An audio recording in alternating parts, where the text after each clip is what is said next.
Hello, guys and gals. Imagine you're an ordinary guy, nothing special about you. Hanging out with your friends, feeling shy to talk to girls, having a fetish for beautiful female thighs, and doing okay in school. Your life goes on in its normalcy until one day you get kidnapped and taken to a secret elite school as a sample. That's how Shomin Sample begins, a fun, entertaining story. Let's get started. We start seeing a normal guy in front of a huge female audience and a maid telling us that this is Seiken Academy and they finally have a commoner sample in front of them. The guy seems lost. After the opening credits, we see our protagonist, Kimito Kagurazaka, who is asked by his female friend to get some tea. We'll later know that this is his childhood friend, Arihana. Anyways, our protagonist goes for tea, but then he is abducted by some very muscular guys who throw him into a van and take him somewhere unknown. Kimito ends up completely confused in front of the gates of Seiken Academy. He is welcomed by a maid named Kuju Miyuki, who treats him poorly from the start, albeit without losing her manners.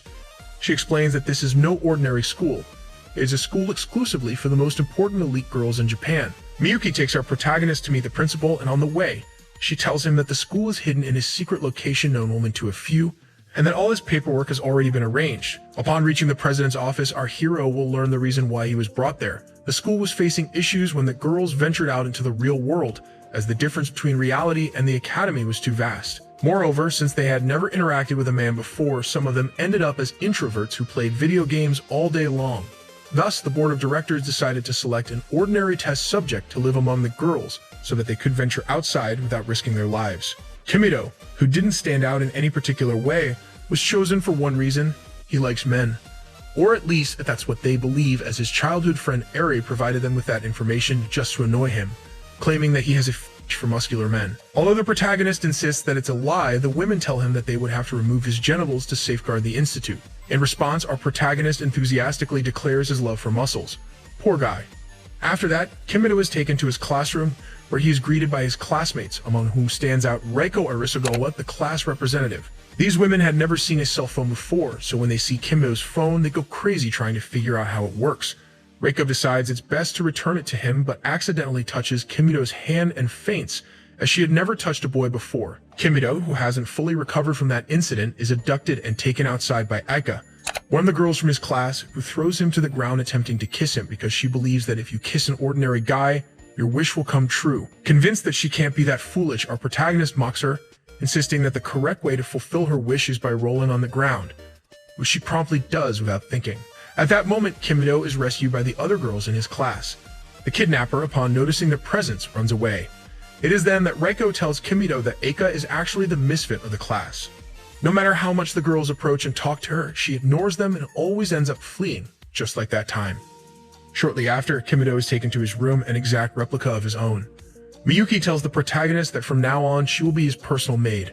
Aika opens the door to the room and confronts him about lying about the rolling thing to make her wish come true. Out of curiosity, Kimito asks her what that wish is, and she reveals that she wants to be the most popular girl in school, something impossible for her since she doesn't fit the mold of the other refined and elegant ladies.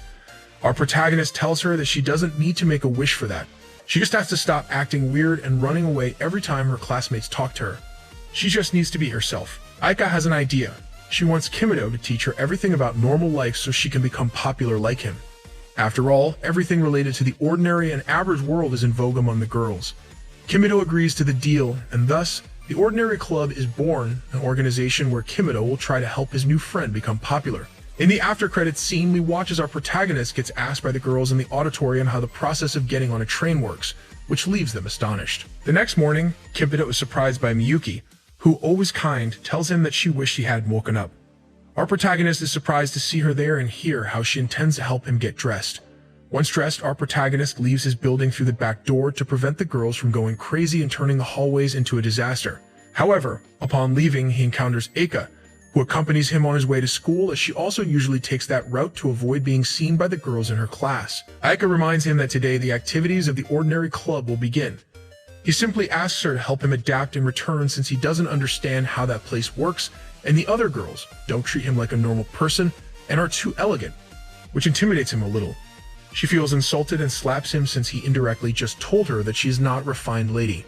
When they arrive at the classroom, Reiko greets them at the door, although Eika behaves like a social misfit and doesn't greet her back. She and the protagonist have a conversation about Eika, and later, Reiko invites him to a welcome party in his honor. Later in the dining hall, the protagonist doesn't understand anything on the menu and orders a Japanese dish. Miyuki brings him a cup of instant ramen, a Maruchan soup. The girls, who had never seen anything like it, are surprised, and the protagonist, who doesn't understand how they have never tried it, offers them a bit. Strangely, the girls decide to share the soup among themselves. So they serve a spoonful and half a ramen into each plate. Everything arranged and formal, Kimito arrives at the party and ends up accepting to dance with Reiko, despite clearly not knowing how to dance and never having done it before. As expected, the protagonist messes up, tripping and almost causing the delegate to fall. However, he manages to hold her so she doesn't fall, ending up quite close to her. With that ending, all the girls applaud, thinking it's a dance invented by ordinary people, although we know it was just a mistake. When the party ends, Kimito returns to his room where Aika is already there. She reproaches him for arriving late to the meeting and shows signs of jealousy. However, she becomes fascinated by the manga books that the protagonist has on his bookshelf. After finishing reading, she comes to the conclusion that all ordinary individuals must have superpowers and she must awaken hers to become popular. This seems funny to the protagonist, so he decides to play a prank on her, thinking it's impossible for her to be so innocent. Later that night, Kimito enters the bathroom thinking it was empty, but surprise, Reiko is coming out of a bath. Seeing her naked, he apologizes, but Reiko decides that they must get married to preserve her honor, and so the problems begin.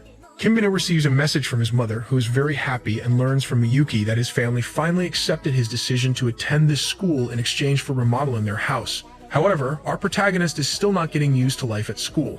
All the girls are constantly looking at him as if he were the center of attention, and he can't even enter the bathroom without being criticized.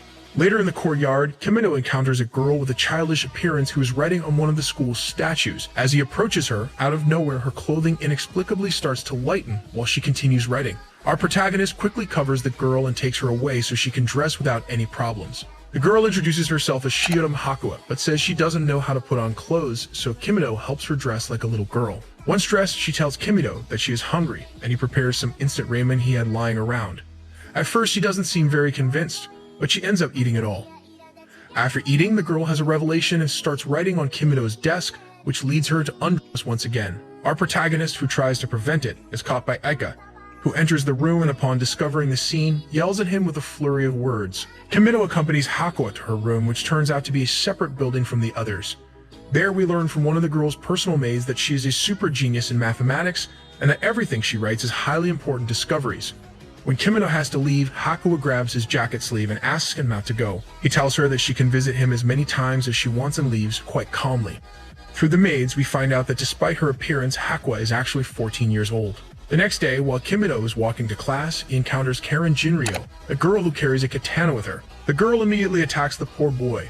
Nervously, Kimito fumbles and does everything wrong, even unleashing his secret technique, which cuts the clothes of all the girls present, including his own. Things escalate, and he ends up naked, exposing himself to Karen, whose clothes are also cut by his own attack, but it appears as though Kimito is to blame. In the end, Karen comes to believe that ordinary people are incredibly strong and becomes the apprentice of the young man despite his wishes. Once in his room, Kimito listens to Aika's new plan to become popular. This time, it involves using cell phones to communicate with the other girls. Our protagonist says it will be difficult since nobody at school has a cell phone. However, Hakua, who was visiting, offers some prototypes she has in her laboratory. Aika complains because the girl sitting on Kimito's lap is a middle school student, and that's very wrong, but he finds it hard to believe that she's not a young child. The meeting is interrupted by Karen, who also insists on becoming Kimito's apprentice and then kill. Before things become even more chaotic, the cell phones arrive and everyone ends up having fun taking pictures. Reiko invites Kimito to a tea party. He wants to accept but is interrupted by Aika, who drags him out of the room to scold him because she already had plans with the ordinary club. As a result, he ends up declining the invitation to go and help his friend. Later at the tea gathering, the friends share some rumors they have heard about Kimito and Aika's relationship. Aika tells them that he is probably just helping her solve her problems, but she eventually loses her patience and shouts at them, which is very unusual for her. She runs off to her room in tears. Meanwhile, our protagonist helps Aika organize a regular party, but when he arrives in class and learns about the problem that occurred with Reiko, he goes to see her immediately. Reiko tells him how she accidentally ended up yelling at her friends and how sad it made her feel. Kimito tries to resolve the situation and Aika offers her party as a way to help the class delegate reconcile with the class. Kimito tells Aika that she has a kind heart. She headbutts him and leaves the room. In class, our protagonist carries out the plan he had with Aika, but this time with Reiko as the main character. Reiko disguises herself as an ordinary girl and invites her classmates to celebrate in an ordinary style. She then apologizes to them for worrying them by saying things without thinking. The girls eventually reconcile and Reiko thanks Kimito for everything he did for her. However, he tells her the truth about that party was Aika's idea all along. The girl who was about to confess her love to Kimito runs off and goes to his room where she finds Aika. She tells Aika that the protagonist told her everything he did for her, but also that he hates and despises her deeply. A fight ensues with pushing and hitting on the bed, while Kimito enjoys the view. Both girls confess their true feelings. Reiko became insecure because of how Aika treated them, and Aika never asked for her kindness but hoped that Reiko would be kind to her. Later that day, Hakuya, Karen, and Reiko go to Kimito's room and present him with a request to join the club. Miyuki enters the protagonist's room and witnesses the scene. She takes out a pair of scissors to emasculate him. To save himself, Kimito starts playing videos of muscular men pretending to enjoy them. As a result, the club judges him harshly. Kimito wakes up with Hakuya in his bed, both of them without clothes. However, Kimito has gotten used to it and dresses her, plays with her, and they have breakfast together, which they prepared jointly. Then he accompanies her to her room and leaves her with her maids. Meanwhile, the other members of the Ordinary Club discuss Hakuya's situation. Despite being mortal enemies, Reiko and Aika seem to get along well in these matters, and they are jealous of her relationship with Kimito. Karen, on the other hand, wants the girl all to herself. In the end, they come to the conclusion that they need to separate Hakuya from Kimito. Taking advantage of the protagonist's departure, they devise an evil plan to trap her in his room and convince her to leave him alone. Everything goes wrong when they manage to trap Hakuya, but she simply ignores them and continues reading her book. The girls believe that the girl hates them and feel sorry for themselves, but in the end they realize that Hakuya is just like that and actually considers them her friends, which makes them very happy. Upon returning, Kimito is forced by his childhood friend Eri to play a game of fictional relationships. Eri provides the voice for the main character in the video game, as she's a famous idol.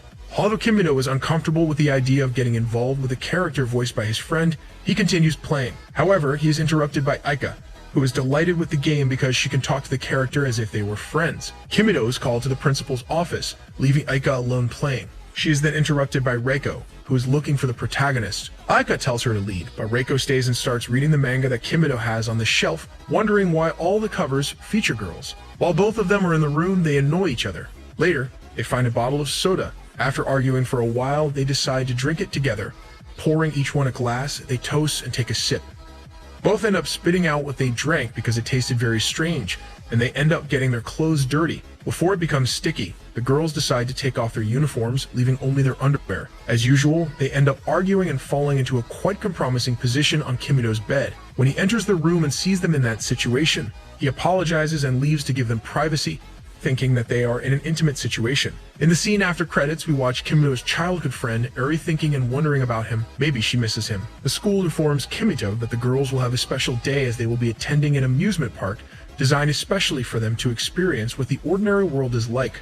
Upon arriving at the location via flight, Kimito and the girls from the class seem to observe a replica of a regular street with a cafe, a fast food restaurant, and other things. From there, the girls have to go to a McDonald's, or well, a version of McDonald's without copyright, the most famous restaurant among regular individuals. After a long while teaching the girls how fast food and self-service work, and once the girls understood, everyone sits down to eat. Aika, who had practiced her plebeian skills with Kimito the previous day, cannot showcase them and ends up isolated in a corner as usual, despite getting along a bit better with Reiko. Kimito, who had helped the other girls place their orders, worries about his friend. However, he can't do anything to help her as she decides to distance herself from the others. After their lunch, the excursion takes the girls to a skill game area, where thousands of machines with different games are found. Kimito helps several girls win stuffed animals from a machine, and they seem overly excited interacting with the young man. Later, the guy thinks that this is Aika's chance to shine since she did great in the dancing game during practice yesterday. The girls are curious about how to play, so the protagonist teaches them roughly how to play. They try to play on their own but end up stumbling and getting entangled, one after another. When they're about to lose, Aika arrives to save the situation, showing them how to play correctly and dancing with one of her classmates. For the first time, Aika is the center of attention for the girls in her class, and this time she doesn't run away in the end. She stayed and talked with the girls who asked her to teach them how to play. Aika and the rest of the class go to a cafe where she surprises the other girls with her plebeian skills in ordering coffee. Reiko, feeling slightly jealous, observes this. When they sit down, Aika's new friends ask her if the little hole in the cups is for drinking coffee, and she answers yes and takes a sip without realizing it was very hot, burning her mouth. Reiko tries to offer help, but Aika's new friends help her first. At the end of the evening, they exchanged numbers to solidify their friendship. It was a great day for Aika. We continue with the excursion in a clothing store where Aika has fun with her new friends while our protagonist teases Karen a bit. Despite her tough appearance, Karen has a weakness for cute things